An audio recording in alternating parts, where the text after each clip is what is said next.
Mr. Donald Trump. President Donald Trump has slapped 25% tariffs on Indian goods, citing New Delhi's continued purchases of Russian oil. The executive order signed on August 6 warns that other nations may face similar penalties if they also import Russian oil, directly or indirectly, from hugs to harsh words. Just 6 months ago, Trump and Prime Minister Narendra Modi smiled and shook hands in the Oval Office. Now, Trump calls India's economy dead and its trade barriers obnoxious. He accuses India of profiting off cheap Russian oil while ignoring the Ukraine war. So, what's behind the rift? South Asia analyst Michael Kugelman says this is the lowest point in 2 decades of the US India strategic partnership. I think that this is the lowest point that US-India relations have experienced over the last 2 decades of strategic partnership. It's not the worst moment in the history of US-India relations, and that's because there were some really dark days for this relationship during the Cold War, particularly during the last few decades of the Cold War, and also when India formally became a nuclear weapon state in the late 1990s.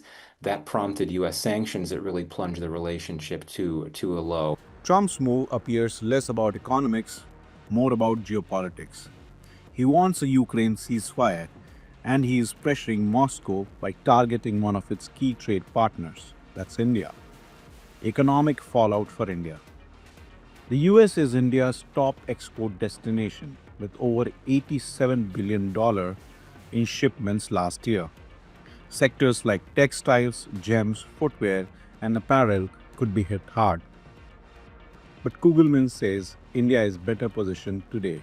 India does have the fastest growing major economy in the world. It has one of the largest economies in the world overall, and it has been able to pursue effectively an export diversification policy, and it simply has been able to expand its trade partners in a big way. And after several decades of being relatively reluctant to expand its economic ties with the world, it's really been pursuing a number of trade deals, including free trade agreements with a number of key countries and players over the last few years. So, why India kept buying Russian oil? India ramped up Russian oil imports after the Ukraine invasion, calling it a purely economic decision. India's position is that it did it for purely economic reasons because the price point could not be beaten. This is cheap oil. And India has also argued that by importing so much cheap Russian oil, it also stabilized global energy markets. So, how talks broke down? Kugelman says both sides miscalculated. And I think that the main reason why the talks went downhill so suddenly was the miscalculation on both sides. I think that India really thought that the US side would be willing to accept India's red lines, which included not easing protections in sensitive sectors like agriculture, which has politically important constituency in terms of farmers.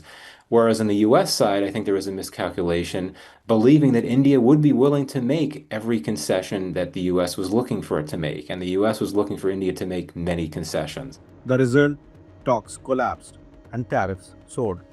Public backlash in India on Trump's treatment of India has triggered anger in Delhi. Politics in India will loom very large, given how unhappy the Indian public is about how President Trump has treated India. And given how many concessions India has made to the Trump administration, which don't only entail trade concessions, but also broader concessions on issues like immigration. The Indian government took back dozens of undocumented Indian workers. They were flown back to the US with some of them in shackles. This is a very politically risky thing for the Indian government to do. So, is the bromance over? The 2019 Houston rally was peak Trump-Modi chemistry. They walked hand in hand, and Modi introduced Trump to a roaring crowd.